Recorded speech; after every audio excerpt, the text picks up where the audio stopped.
So let's take a look at who we are 讓我哋而家嚟睇下咧，我哋係邊一個？ as the one new man. 係一個新人啊！ We're going to be looking at 3 areas of identity that we are 一個新人裏邊咧有3個好重要嘅身份嘅。 and that we need to become as new covenant believers. 咁成為新約裏邊嘅信徒咧，我哋就需要咁樣。One is we need to know who we are and who we can become in Yeshua. 首先我哋要知道我哋自己係邊個啦，並且我哋喺耶穌裏邊嘅身份，呢個係第一。 This is a personal responsibility that we have before the Lord. 咁呢個係我哋每一個人喺神面前嘅個人責任。 Before Yeshua as Lord. 咁我哋要認定耶穌係 It's a very personal relationship and responsibility. 係同耶穌嘅個人關係同埋個人嘅責任。 This is a very important element. 呢個係好重要嘅一個元素啦。 When you're born again in the new covenant, 當你喺神嘅新約裏邊重生嘅時候， we receive a new conscience, a new heart, 我哋有一個新嘅靈、新嘅心啦， a new spirit. 有一個新嘅靈， We're a brand new creation. 我哋係一個完全新嘅創造。 So we begin this process of putting on the new man. 咁我哋就要進入一個過程，就係穿上新人嘅一個過程。 This is something each of us has to learn to do individually. 咁呢個係我哋每一個人自己要學習去做嘅事。 You know, we have access to the Father through Yeshua. 咁我哋透過耶穌咧，係可以完全去到天父嗰度嘅。 In the new covenant, we can now do what we couldn't do before. 呢個就係喺新約之下咧，俾我哋有能力去做到嘅事。 We have the power of the Holy Spirit in us. 我哋有聖靈嘅能力住喺我哋裏邊啦。 As a new covenant believer, we're told to put off the old man and put on the new man. 咁咧喺新約裏邊教導我哋咧，要脱去舊人，穿上一個新人。 This is something we have to do. 呢個係我哋自己要學去做嘅事。 Number 2 is that how we operate as a part of the body of the Messiah.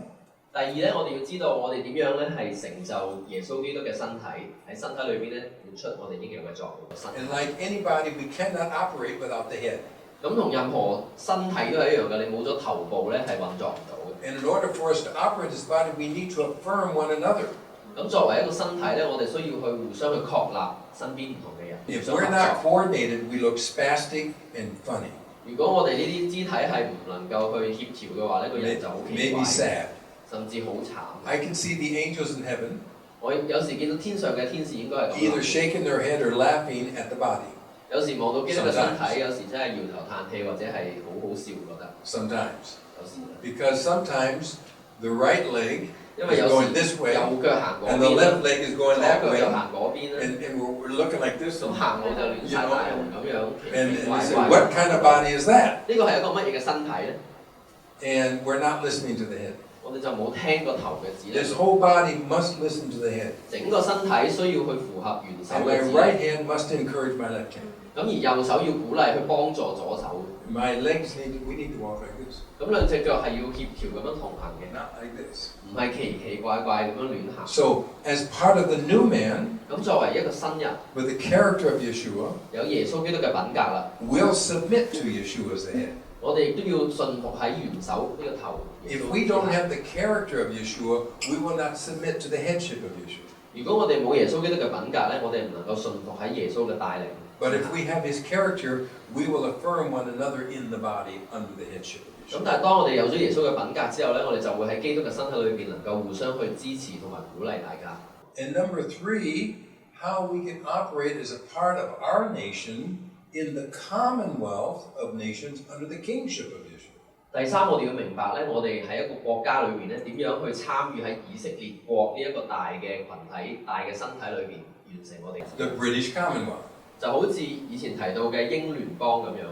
Now, Hong Kong was once a member of the British Commonwealth. 香港以前就係呢個英聯邦嘅裏邊其中一部分， Hong Kong was never Great Britain, 但係香港從來都唔係話大英帝國， never England. 從來都唔係話大英帝國嘅一部 Canada 分。 is a member of the British Commonwealth. 以前加拿大咧都係英聯邦嘅一部 Canada is a 分， separate nation. It's not Great Britain. 但係加拿大都係一個獨立嘅國家，佢唔 Separate 係大英帝國裏邊。 So what is the common relationship? 咁佢哋有咩係一樣嘅咧？ Their relationship to the Queen.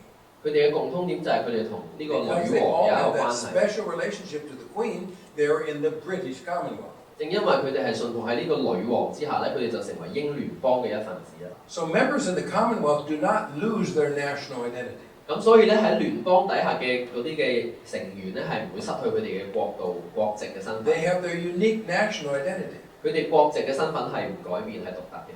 Well, now who is the king of Israel? 咁到翻以色列國啦，邊個係王咧？ The Bible says Yeshua is the king of Israel. 聖經話耶穌係王啊嘛。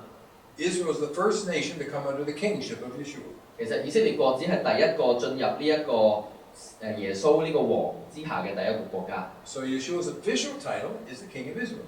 所以咧，其實耶穌嘅名咧係以色列嘅國王。So now everybody who comes under the kingship of Yeshua 咁所以之後任何人咧進入到耶穌嘅王權之下咧， comes under the commonwealth of Israel, the commonwealth of nations that are under the kingship. 咁咧佢哋就會進入一個叫做以色列國或者以色列聯邦之下，以至到咧佢哋係順服喺耶穌嘅王權之下。They don't lose each nation doesn't lose its national identity. 呢啲進入嚟嘅國家咧係唔會失去佢哋國籍嘅。 But because of the relationship to the king, 但係正因為佢哋同呢一個王有一個關係， they have a fellowship with the other nations who are also under the kingship of the king. 於是佢哋就可以同其他咧一齊係可進入去呢一個聯邦呢個以色列國嘅其他國家去協調。 All these three areas are three very important, unique elements of who we are as the one new man. 呢三樣嘢咧係我哋成為一個新人裏邊呢個身份裏邊咧需要做到嘅嘢。